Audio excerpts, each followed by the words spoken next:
Interview में कावम Mousavi ने मुस्लिम league नून के कायद मियां नवाज शरीफ की बेगुनाही के पर्दे और राज फाश किए। इंटरव्यू में यह भी बताया गया कि शरीफ फैमिली की तरफ से तहकीकात न करने पर पैसों की ऑफर भी करवाई गई, जिसके बाद हुकूमत और मुस्लिम लीग नून के दरमियान बयानात की एक नई जंग शुरू हो गई। मुस्लिम लीग नून के तर्जुमान अपने लीडरों की बेगुनाही साबित करते रहे और वज़ीर आज़म इमरान खान ने इस मामले पर बैनुल वज़ारती कमेटी बना दी जो बताएगी कि ब्रॉडशीट स्कैंडल के अंदर कौन कौन मुलविस था। मगर इससे पहले कि कमेटी कुछ करती, कमेटी के करने से पहले हुआ ये कि इस मामले के ऊपर जिस पर वज़ीर आज़म इमरान खान ने एक कमेटी जो है वो बैनुल वज़ारती तश्कील दी, तो दूसरी जानिब से ये फैसला हुआ कि जो PSC है उसकी सरबराही में अब तहकीकात का जो है वो आगाज किया जाएगा। राना तनवीर साहब जो हैं वो उस कमेटी के चेयरमैन हैं, आज वो हमारे साथ मौजूद हैं। उनसे हम इसी हवाले से बात करेंगे कि आखिर उस कमेटी ने किस तरीके से जो है वो खुद साख्ता एक नोटिस कहा गया कि वो लिया गया है, किस तरीके से लिया और क्या कानूनी हैसियत होगी उन तहकीकात की जो कि ये कमेटी करेगी। बहुत शुक्रिया। राना तनवीर साहब प्रोग्राम में हमारे साथ मौजूद हैं। राना साहब, मुझे ये बताइएगा कि ये ब्रॉडशीट के मामले पर वज़ीर आज़म साहब ने एक कमेटी, बैनुल वज़ारती कमेटी जिसको कहा जा रहा है, वो तश्कील दी थी। दूसरी तरफ PSC की सरबराही में तहकीकात का जो है वो हुक्म जारी हो गया है। अगर कानूनी तौर पर मैं आपसे पूछूं तो क्या क्या हैसियत होगी उन तहकीकात की जो कि PSC की सरबराही में की जाएंगी? देखें आयशा, जो प्राइम मिनिस्टर ने बनाई है कमेटी, वो गवर्नमेंट की कमेटी है या कैबिनेट कमेटी, आप उसको समझें, वो गवर्नमेंट लेवल पे काम करेगी। हाँ। और गवर्नमेंट आपको पता है कि एक पार्टी की है और जो सारे मिनिस्टर जो आपने कहा है कि उसका जिक्र आपने किया, वो वज़रा की है। ये जो PSC है ये पार्लियामेंट का सबसे हाईएस्ट अदालत है, ओवरसाइट करता है। ठीक है। तो इसमें जो ये सारी पार्टियों की मानवी है, तो ये पार्लियामेंट के लेवल पे इंक्वायरी होगी और ये जो इंक्वायरी आएगी उसकी हम रिपोर्ट पेश करेंगे। तो हमारे तो यही ख्याल है कि जो हमारे जरिए रिपोर्ट जाएगी वो बिल्कुल उस पर कोई ऐसा एंगल नहीं होगा जैसे जो भी हकायक होंगे वो सामने लाए जाएंगे। कि जो क्वेश्चन भी आज ऑडिटर जनरल पाकिस्तान को दिए कमेटी ने, वो यही थे कि आप चेक करें कि किस तरह ये बनी, क्यों बनाई गई और क्या एग्रीमेंट किया, कब खत्म की गई और कितने पैसे दिए गए, कब दिए गए और उसका रिजल्ट जो है, उसकी डिलीवरेंस या परफॉर्मेंस या उसने क्या डिलीवर किया। ठीक। अच्छा राना साहब, किस किस लेवल के ऊपर ये तहकीकात होंगी? क्या कावे मौसवी को भी इसमें शामिल किया जाएगा? लेकिन नहीं, उसके तो बयानात ही हैं, वो उसको हम बनाए भी तो उसको हम पोस्ट नहीं कर सकते।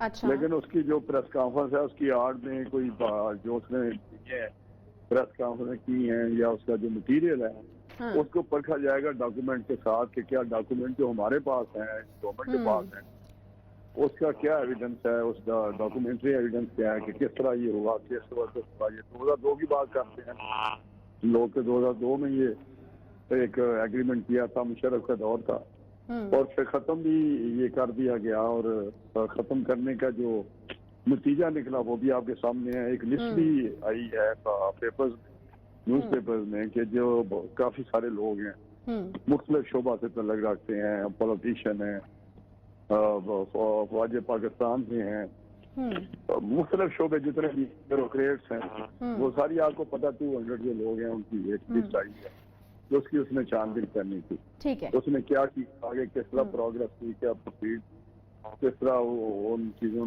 को किया है उन्होंने और अब क्या कर रहे हैं। ठीक है। अच्छा राना साहब, इसके और भी तो कुछ पहलू है ना। ब्रॉडशीट का मामला जब सामने आया तो मरियम नवाज और दीगर जो लीगी रकीन थे उनकी जानिब से कहा गया कि नवाज शरीफ साहब को तो क्लीन चिट मिल गई है। लेकिन जब काविम मौसवी ने एक निजी टीवी को इंटरव्यू दिया तो उन्होंने कहा कि नवाज शरीफ मनी लॉन्ड्रिंग के इल्जाम से बरी जिम्मा हो गए, तो उन्होंने कहा कि शरीफ फैमिली तो झूठ बोल रही है। तो ये भी इसका एक पहलू है, तो इस पर भी आप लोग चीजों को देखेंगे? डेफिनेटली देखेंगे, लेकिन मैं आपको बताऊं कि जो वो मौसमी बात करता है वो इतनी ऑथेंटिक नहीं है जितनी एक जजमेंट है अदालत عدالت کی ججمنٹ کی روح سے کہا جا رہا ہے نا، جس میں انہوں نے یہ پریئر کی تھی کہ یہ جو اپارٹمنٹ 10 کو اٹیچ کیا جائے، تو اس کو اٹیچ نہیں کیا اور اس کی انہوں نے وجوہات بتائی عدالت نے برطانیہ میں، اور وہ وجوہات جو بتائیں وہ یہی تھی اس کا کہ نقشل کے یہ کنیکٹ نہیں ہوتی کرپشن والی یا منی لانڈرنگ والی، تو اس کو بھی دیکھا جائے گا کہ ججمنٹ پرویل کرنی ہے یا اس کا انٹرویو پرویل کرنا ہے۔ یہ تو دیکھیں نا، وہ تو ایک انڈیویجول ہے، ایک چیف ایگزیکٹو ہے ایک کمپنی کا، اور اس نے جو اسٹیٹمنٹ دی ہیں یا پریس کانفرنس دی ہے اس کی ویلیو اس ججمنٹ کے ساتھ ہی اس کو آپ دیکھ سکتے ہیں کہ ججمنٹ اگر وہ کر رہی ہے ڈیٹ کر رہی ہے نواز شریف کو، تو پھر موسوی یا میں یا آپ کچھ بھی کہتے رہے اس کا کوئی فائدہ ہی نہیں ہے، اس کا کوئی امپیکٹ ہی نہیں ہے۔ آپ مجھے بتائیں نا کوئی امپیکٹ ہے کہ عدالت کہہ دیتی ہے ہمارے یا پاکستان، اس کے بعد جو مرضی آپ کہتے رہیں۔ اب اس کی ران صاحب ایک تاثر یہ بھی ابھر رہا ہے یا پھر تاثر دینے کی کوشش کی جا رہی ہے کہ ایک طرف نیب کی وہ تمام کاروائیاں تھیں جن کو آپ انتقامی کاروائیاں کہا کرتے تھے، اب جب یہ معاملہ پی ایس سی دیکھے گی جس کا حصہ زیادہ تر اپوزیشن کے لوگ ہیں، تو یہ تاثر آ سکتا ہے یقینی طور پر کہ یہ ایک نیب کا جو ہے نیب کی طرف ایک ری ایکشن ہو سکتا ہے، یا نیب نے جو کاروائیاں کی ہیں ان کا ایک ری ایکشن جو ہے وہ ہو سکتا ہے۔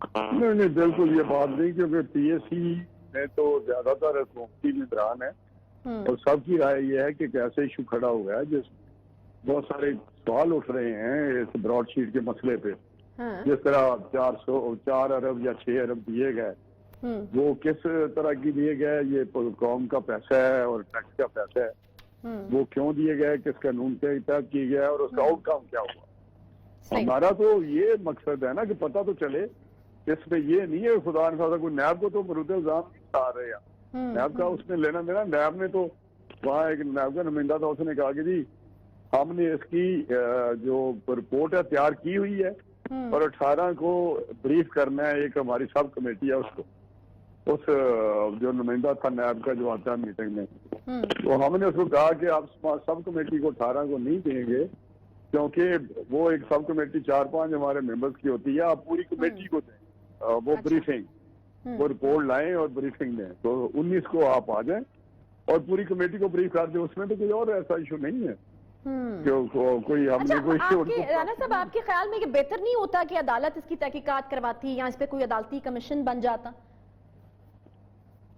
یہ دیکھیں مختلف فورم ہے نا، ہمارا تو ایک پارلیمنٹ کا فورم ہے نا، پارلیمنٹ کے لیول پہ آپ کو یاد ہوگا جب پاناما کا یہ تھا ایک چارہ قصہ، تو اس پہ یہ سپریم کورٹ کی بجائے سارا یہ ہمارے اوپر بات آ رہی تھی کہ جی آپ پارلیمنٹ میں انکوائری کرائیں، پارلیمنٹ کمیٹی جو ہے نا وہ پراپ کرے پاناما کو، اور میاں صاحب نے پریفر کیا پرائم منسٹر صاحب نے کہ نہیں عدالت عظمیٰ کرے، اور یاد ہے آپ نے انہوں نے لیٹر خود بھی لکھا کہ آپ کریں، تو وہ ایک بات ہے کہ ایک فورم میرا خیال ایک پارلیمنٹ کا فورم ہے، وہاں پارلیمنٹ کر سکتی ہے، اور ایک ایسی کمیٹی جس کا مینڈیٹ یہی ہے اکاؤنٹیبلٹی کا، تو اس میں کیونکہ یہ معاملہ تو اکاؤنٹیبلٹی کا ہے، تو ایکسچیکر کے پیسے استعمال ہوئے ہیں، کس طرح ہوئے ہیں، جائز ہوئے ہیں یا کیا ہوا ہے، تو یہ چیزیں ساری دیکھنی پڑیں گی، اور اس میں ڈیفینیٹلی دوسرے قائد بھی آ جائیں گے، ٹھیک ہے، کہ کس نے اس میں کوئی کیا کیا ہے، کس کون کردار ہیں، ٹھیک، کرداروں کی آپ نے بات کی رانا صاحب، ایک پہلو جو اس کا وہ ہے یا ایلیگیشن آپ کہہ لیں گے یہ بھی لگایا کہ میاں نواز شریف صاحب نے تحقیقات روکنے کے بدلے رشوت کی پیشکش کی ہے، اور انجم ڈار ایک کردار ہے جن کا نام سامنے آ رہا ہے، ان کے ذریعے یہ پیشکش جو ہے وہ کروائی گئی ہے، تو اس پہلو کو بھی دیکھیں گے آپ؟ ڈیفینیٹلی یہ باتیں جب آئیں گی، یہ انکوائری ہوگی تو اس میں ساری چیزیں آئیں گی، لیکن میں نہیں سمجھتا کہ سبھی چیز میں بیسز ہے کوئی انجم ڈار نام کا اتنا امپورٹنٹ ہماری ریلیشن شپ ان کے ساتھ ہے، یا کوئی ایسا بندہ ہے یا بھتیجا بتایا جا رہا ہے کہ وہ نہیں، کوئی بھانجا بھتیجا انجم ڈار کے نام سے کوئی نہیں ہے، یہ میں آپ کو ویریفائی کر رہا ہوں بالکل، اور کم جب میں نے یہ نام پہلی دفعہ سنا ہے، مجھے 35 سال ہو گئے ہیں اس پارٹی، اور میں نے کبھی نہیں سنا کہ انجم ڈار نام کا کوئی بندہ ہے، کوئی ان کی فیملی تو خیر ہے ہی نہیں بھانجا ان کا یا کوئی بھتیجا، وہ سارے آپ کے سامنے ہیں، جتنے بھتیجے ہیں، بھانجے بھی ان کی آپ کے سامنے ہیں. تو کوئی ڈار صاحب کی فیملی سے تو نہیں ہے؟ نہیں، میرا نہیں خیال جی، اچھا، مجھے نہیں، آپ کا اس نہیں کا نہیں پتا، لیکن کوئی ڈار صاحب کا سنا نہیں ہے کہ اس کا کوئی ریلیشن شپ ایسی ہو جو اتنا امپورٹنٹ ہو کہ جا کے یہ بات تو کرے. اچھا، تو وہ سامنے چیزیں آ جائیں گی. اس میں کون سی بات ہے کہ یہ کوئی ایسا ایشو نہیں ہے جو ہم کہیں کہ جی خدا نخواستہ بڑی کیوں ہوا ہے یا کس طرح ہوا ہے. ساری چیزیں اس باری میں آ جائیں گی. اور پھر ایک آپ نے بتایا کہ منسٹریل کو کمیٹی بنی ہے، وہ منسٹریل کمیٹی بھی تو دیکھے گی نا کہ آخر یہ کیا اس کے حقائق ہیں. تو میرا خیال ہے حقائق جہاں سے بھی سامنے آنے چاہیے. اس طرح جو بنتے ہیں اسکینڈل، وہ ہماری جو جہاں پالیٹکس ہے اس کو انہوں نے ہائی جیک کیا ہوتا ہے. اچھا، شہری رحمان صاحب یہ کہہ رہی ہیں رانا صاحب کہ حکومت جو ہے وہ پبلک اکاؤنٹس کمیٹی کو ختم کرنا چاہتی ہے، تو آپ کا بھی یہی خیال ہے؟ اور کیوں کرنا چاہتی ہے حکومت پبلک اکاؤنٹس کمیٹی کو ختم؟ نہیں، یہ میرا نہ خیال ہے، نہ کوئی اور کوئی کسی کا یہ خیال ہے، نہ وہ ختم کر سکتے ہیں. نہیں، شہری رحمان لیکن صاحب یہ بات نہیں، وہ اس کا مطلب کہ اس کی اتھارٹی کو انڈر مائن تو کر رہی ہے اچھا حکومت. تو میں سمجھتا ہوں وہ بھی ایک اچھی بات نہیں کہ کیبنٹ میں بیٹھ کے ڈسکس کیا جائے پی ایس سی کو یا پی ایس سی کوئی. یہ تو ایک پارلیمنٹ کی ایک کمیٹی ہے، سب سے اہم کمیٹی ہے، اور یہ اس کا فنکشن ہی ہے اوور سی کرنا، اس کو اوور جو سائڈ کرنی ہے، جو جتنے ایکسپینڈیچر ہیں. آخر پارلیمنٹ پیسے دیتی ہے. یقیناً حکومت پر چیک اینڈ بیلنس رکھنے کے لیے تو یہ والی پریشانی بھی تو یقیناً ہو سکتی ہے. اچھا، پبلک اکاؤنٹس کمیٹی نے 2 سال میں 500 ارب روپے سے زائد جو ہے وہ وصولی کی ہے، جو کہ نیب کی وصولی سے زیادہ ہے، یہ بھی بات ہوئی. لیکن ایلیگیشن یہ لگتا ہے کہ پبلک اکاؤنٹس کمیٹی جو ہے وہ اربوں روپے لے کر آڈٹ کے اعتراضات ختم کرتی ہے. تو یہ الزام جو ہے یہ بھی آ رہا ہے. نہیں، میں سمجھتا ہوں یہ ریڈیکولس سی بات ہے. اس کا فنکشن اس قسم کا ہے ہی نہیں کہ اربوں روپے کدھر سے لینے. کوئی آپ بتائیں نا کہ وہاں پہ کون سے پیراز ہیں جو جس سے اربوں روپے لے لینے اور کس نے دینے. پیراز تو وہ ہوتے ہیں افسروں کے متعلق، کہ جو مین جو بندہ ہوتا ہے وہ ہوتا ہے جو کسی یونیورسٹی کا سیکرٹری ہوتا ہے، پرنسپل اکاؤنٹنگ آفیسر ہوتا ہے. وہ اکاؤنٹیبل ہے، آنسریبل ہے تمام پیسہ جو اس یونیورسٹی میں خرچ ہوتا ہے. تو اس میں کچھ بڑے غلط میرا تاثر ہے کہ وہ فنکشن کا شاید پتہ نہیں ہے، کچھ لا علمی سی ہے، کچھ میں بھی وزراء کو یا کسی آفیشلز کو. تو وہ تو کچھ آتے ہیں ہمارے پاس پیرے کہ جی انہوں نے ریگولیرٹی، تو وہ جنرلی ڈائریکشن ہوتی ہے کہ اس کو ریگولرائز کرائیں. کمپیٹنٹ فورم بورڈ ہے یا کیبنٹ ہے یا ای سی سی ہے یا جہاں سے بھی آپ نے ہونا ہے، اس کو آپ 1 مہینے کے اندر اس کو ریگولرائز کرائیں. اور وہ کروا لیتے ہیں بھیج کے کہ جی یہ ہم نے کیا، لیکن اس کو جلدی میں ہم اس کو نہیں کر سکے. تو موسٹلی ہو جاتا ہے اس طرح. جو بہت جس میں کرمنالٹی ہوتی ہے وہ ہم ریفر کر دیتے ہیں ایف آئی اے کو یا نیب کو، وہ بھیج دیتے ہیں کہ آپ اس کو چیک کر لیں، کیونکہ ہمارے پاس کوئی ایسی چیز نہیں جو کرمنالٹی اس کو اسٹیبلش کریں یا اس کو آگے پروسیڈ کریں. جہاں پہ اس قسم کی ہوتی ہے وہاں پہ ریکوری بھی کرتے ہیں کہ یہ کیونکہ آپ کی وجہ سے ہوا ہے تو اس کی ریکوری کی جائے، اور ریکوری ہو جاتی ہے. اور یہی ہم کہتے ہیں نا کہ 500 سے زیادہ کی ریکوری اب تک ہو چکی ہے. یہ جو 500 ارب کی زیادہ کی. ٹھیک ہے، بہت شکریہ. رانا تنویر صاحب چیئرمین پبلک اکاؤنٹس کمیٹی ہمارے ساتھ موجود تھے، جو کہ از خود نوٹس لے چکی ہے اس براڈ شیٹ والے معاملے کا. اور اب یہ بھی ایک فورم ہوگا تحقیقات کے لیے. پہلے وزیر اعظم ایک بین الوزارتی جو ہے وہ کمیٹی تشکیل دے چکے ہیں، اور دوسری طرف یہ کمیٹی بھی جو ہے وہ تحقیقات کرے گی. ایک چھوٹا سا مجھے یہاں پہ بریک لینے ہیں، بریک کے بعد واپس آتے ہیں. کراچی کے ایشو کے حوالے سے بات ہوگی، کیونکہ کراچی میں آج کل کافی شور ہے کہ کراچی کے جو فیکٹس اینڈ فگرز ہیں آبادی کے حوالے سے یا مردم شماری کے حوالے سے وہ درست نہیں ہے، جس کی وجہ سے کراچی جو ہے وہ مسائل کا گڑھ بنا ہوا ہے. جب ایگزیکٹ آپ کو نمبر ہی نہیں پتا ہوگا کہ کراچی میں لوگ کتنے ہیں، تو پھر آپ ان کے مسائل کس طریقے سے حل جو ہیں وہ کریں گے. جماعت اسلامی کی طرف سے بھی اور پی ایس پی کی طرف سے بھی یہ اعلانات کیے گئے ہیں کہ اب اس کے اوپر احتجاج کا ایک سلسلہ جو ہے اس کو شروع کیا جائے گا. ایک چھوٹا سا بریک کے بعد واپس آپ میں بات کریں گے اسی کے ساتھ.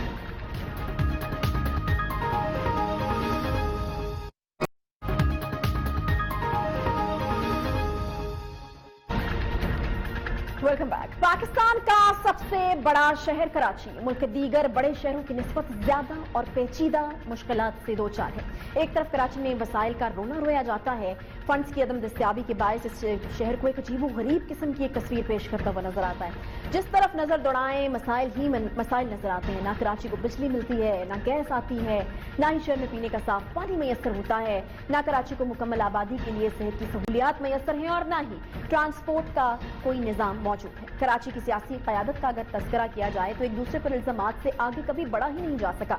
कराची के मसाइल पर वफाक सिंध हुकूमत पर इल्जामात लगाता है, सिंध हुकूमत वफाक पर इल्जामात लगाती है। हर मामले हर मसले पर वफाक और सिंध आमने सामने आ जाते हैं। शहरी हुकूमत की बात की जाए तो इख्तियारात का रोना रोया जाता है। कराची के मेयर जैसे तैसे अपनी मुद्दत पूरी करके चले तो गए, लेकिन जिस रोज वो कुर्सी छोड़ रहे थे उस रोज तक वो इख्तियारात का रोना रो रहे थे। मुख्तसर ये कि कराची के मसाइल पर सिर्फ बयानात दिए जाते हैं, सियासत की जाती है, इल्जामात लगाए जाते हैं, लेकिन लोगों के मसाइल जो हैं वो कभी हल नहीं हो पाते। कराची के बेशुमार मसाइल की सबसे बड़ी वजह कराची की जरूरतों का दुरुस्त तखमीना ना लगाया जा सकना भी है। इसी मामले पर कराची में नुमाइंदगी रखने वाली तमाम सियासी जमातें मर्दमशुमारी को लेकर के उंगलियां जो है वो उठाती रहती हैं। इल्जामात आयद किए जाते रहे हैं कि कराची की आबादी को दुरुस्त तरीके से गिना ही नहीं गया दुरुस्त तरीके से, तो कराची के मसाइल आखिर कैसे हल हो सकते हैं। मर्दमशुमारी के मामले पर वफाकी हुकूमत हो या हुकूमत की इत्तेहादी या चाहे सिंध सरकार हो यानी पीपल्स पार्टी की बात की जाए, हर किसी ने ही मर्दमशुमारी को नाकाबिले कबूल करार दिया था और अब मर्दमशुमारी के मामले पर एक मर्तबा फिर से एक नया बहरान जो है वो सर उठाता हुआ नजर आ।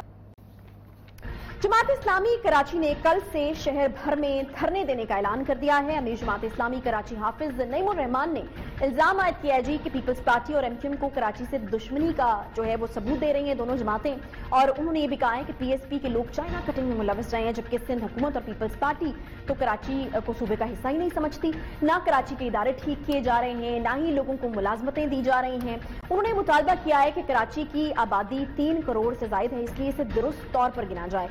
दूसरी तरफ हाफिज नईमुर रहमान ने वफाकी हुकूमत को भी शदीद तनकीद का निशाना बनाया। उनका कहना था कि 1100 अरब रुपए के जो पैकेज है उसका ऐलान किया गया, मगर कराची को कुछ भी नहीं मिला, कोई भी मसला जो है वो हल नहीं हुआ। इसीलिए अब तहरीक हकूक कराची का वो आगाज कर रहे हैं, जिसके तहत कराची के 50 मकामात पर जो है वो धरना दिया जाएगा। जमात इस्लामी नहीं बल्कि इससे पहले पाक सरजमीन पार्टी भी मुतनाज़ मर्दमशुमारी के खिलाफ ये ऐलान कर चुकी है कि वो 17 जनवरी को एक रैली का इनेकाद करेंगे। पीएसपी के सरबराह मुस्तफा कमाल ने भी गिनती पूरी ना करने को सरकारी दहशतगर्दी करार दिया था। उनका कहना था कि मर्दमशुमारी पर वफाकी काबीना के फैसले को हम रद्द करते हैं। चीफ जस्टिस मामले पर सो मोटो एक्शन में, जबकि दूसरी तरफ पीपल्स पार्टी, तहरीक इंसाफ और एमक्यूएम भी मर्दमशुमारी के ऊपर कई सवालात खड़े करती हुई जो है वो नजर आ रही हैं। लेकिन सवाल यह है कि अगर सब जमातों को, तमाम सियासी ताकतों को ये एतराज है कि कराची की मर्दमशुमारी दुरुस्त तरीके से नहीं हो सकी, तो इसे मंसूख करके नई मर्दमशुमारी का इनेकाद आखिर करा क्यों नहीं लिया जाता। कराची जैसे बड़े शहर जहां पर हर तरह के मसाइल ही मसाइल हैं, आबादी का सही तखमीना लगाए बगैर वसाइल की मुनसिफाना तकसीम आखिर कैसे मुमकिन हो पाएगी। और फिर कराची का एक बड़ा मसला जो है वो ट्रांसपोर्ट का मसला भी है, और जब तक आबादी का तखमीना नहीं लगेगा उस हवाले से भी कोई जो एक सिस्टम जो है उसको तरतीब नहीं दिया जा सकता। इसी पर बात करने के लिए रहनुमा जमात इस्लामी हाफिज नईमुर रहमान साहब जो हैं वो हमारे साथ मौजूद हैं। बहुत शुक्रिया हाफिज साहब प्रोग्राम में ज्वाइन करने के लिए। आप मर्दमशुमारी के मामले पर धरने देने जा रहे हैं, पीएसपी ने भी रैलियां निकालने का जो है वो ऐलान कर दिया है। पीएसपी पर आप इल्जामात लगा रहे हैं, हालांकि वो तो हुकूमत में भी नहीं है। आपको नहीं लगता हाफिज साहब कि ये जो मसला है ये तमाम जमातों का मसला है जो कि वहां की जमातें हैं, तो आप लोगों को शायद मिलकर इसके ऊपर आवाज उठानी चाहिए, शायद वो एक मजबूत आवाज हो और फिर ज्यादा सही तरीके से सुनी जा सके इस स्पेसिफिक इशू के हवाले से, मर्दमशुमारी के हवाले से अगर हम बात करें तो। देखिए आशा, एक तो जाहिर है आपने बहुत अच्छी तफसील से बताया भी है और मैं भी इसको थोड़ा सा और आगे बढ़ाता हूँ कि कराची की आबादी किसी भी एतबार से 3 करोड़ से कम नहीं है। और ये बात नारा नहीं है, बल्कि जितनी रिपोर्ट्स हैं, जो डेमोग्राफर हैं डॉक्टर मेहताब करीम, उनकी रिपोर्ट है, डॉक्टर आरिफ हसन की रिपोर्ट है, कराची का 77 का मास्टर प्लान है, आप जो है वो इंटरनेशनल एजेंसीज हैं, बहुत सारी ऑर्गेनाइजेशंस हैं, और यूएनओ। मैं आपको बताऊं बड़ी मजे की बात कि ये काम आज नहीं हुआ है, 2017 में नहीं हुआ है। 1981 की जो मर्दमशुमारी थी जिसमें कराची की आबादी 55 लाख शो की गई थी, उसके बाद यूएनओ की एक रिपोर्ट छाई हुई थी, वो हमारे पास मौजूद है। उस रिपोर्ट के अंदर ये बात मौजूद है कि ये आबादी 44-45 लाख कम शो की गई है उस वक्त। फिर 98 की मर्दमशुमारी में कराची की आबादी 98 लाख शो की गई थी, जो कि उस वक्त की आबादी के लिहाज से किसी भी सूरत में 1.25 करोड़ से कम नहीं थी, और यही काम 2017 में किया गया है। इन्होंने मुस्तकिल पते के सारे लोगों को उधर ट्रांसफर कर दिया, जो मर्दमशुमारी के उसूल के खिलाफ है। जो यहाँ रहता है, जो बसता है, जो इंफ्रास्ट्रक्चर यूज करता है, उसको गिना जाएगा, ये उसूल है। लेकिन ये उसूल कराची पे लागू नहीं किया गया। जाहिर है उसके नतीजे में दो बड़े मसले पैदा होते हैं। एक वसाइल के, जाहिर है कि आप किसी भी चीज को प्लान करते वक्त, किसी भी प्रोजेक्ट को लेते वक्त ये देखते हैं कि ऑफिशियल आबादी क्या है। ऑफिशियल आबादी 1.5 करोड़ होगी तो 1.5 करोड़ के हिसाब से होगा, और अगर वो आबादी 3 करोड़ होगी तो 3 करोड़ के हिसाब से ट्रांसपोर्ट होगी, सब चीजें होंगी। तो वो ठीक है। तो दूसरा मसला है नुमाइंदगी का। ये बड़ा सेंसिटिव इशू है। यहाँ पर अर्बन और रूरल की जो तकसीम है, आप जानते हैं कि यहाँ अंदरूनी सिंध में चूंकि एक बड़ा जबर का माहौल है और वडेरों की एक खास किस्म की कैफियत है, जिन्होंने गुलाम बनाकर रखा हुआ है वहां के मकामी सिंधियों और बलोचों को, और वो अपनी ताकत के बलबूते पर नुमाइंदगी हासिल कर लेते हैं और अक्सरियत ले लेते हैं। अगर कराची की आबादी 3 करोड़ हो तो कराची में सूबाई, जो सिंध में सूबाई असम्बली की नशिस्तें, यकीनन ये हाफिज साहब ये बड़ा ही सेंसिटिव और बड़ा अहम मसला है। मैं जानना आपसे ये चाहूंगी कि क्या इस तरह की कोई चीज क्यों नहीं हो जाती कि आप लोग जो हैं वो एक कानूनी फोरम को इसके लिए मुंतखब करें और किसी कानूनी फोरम पर जाकर ये मुतालबा जो है वो रखें।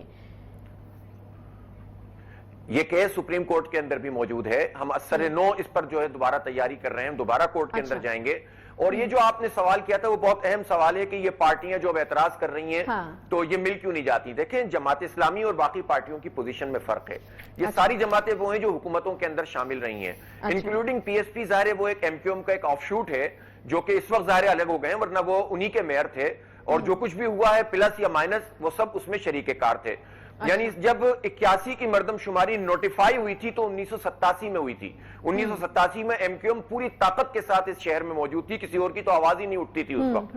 उसके बाद जब 1998 में हुई, तब भी एमक्यूएम हर हुकूमत का हिस्सा होती थी।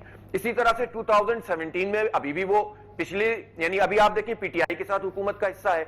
मैं तो हैरान हूं कि कोटा सिस्टम की बात जब आई तो विफाकी काबीना में एमक्यूएम और पीटीआई ने मिलकर गैर मुअय्यना मुद्दत के लिए इसमें इजाफा कर दिया, और एमक्यूएम ने एक लफ्ज भी नहीं कहा और आज तक नहीं कहा। और कोटा सिस्टम पे तो पीएसपी भी बात नहीं करती, पीटीआई भी नहीं करती, और नून लीग भी नहीं करती। इसी तरह आबादी के मसले पर जो हुकूमत में शामिल जमातें रही हैं, वो सबसे बड़ी उनकी रिस्पॉन्सिबिलिटी है। अब जमात इस्लामी जो कराची की स्टेक होल्डर है, जिसने 3 मरतबा मेयरशिप की है, और सब जानते हैं कि हमने दयानतदारी इमानतदारी के साथ डेवलपमेंट की है इस शहर की, फिर कैसे मुमकिन है कि हम अपनी बात ही को कंफ्यूज कर दें उन लोगों के साथ खड़े होकर जो हमेशा एमक्यूएम तो नाराज अक्सर हो जाती है ना। पिछले दिनों भी हमने देखा था कि एमक्यूएम हुकूमत से नाराज थी। मसाइल अगर वो उठाते भी हैं आवाज, तो उनके मसाइल वहां पे हल नहीं हो रहे, खाइफ दिखाई देते हैं वो हुकूमत से। नहीं, एमक्यूएम तो जिम्मेदार है ना। देखिए, एमक्यूएम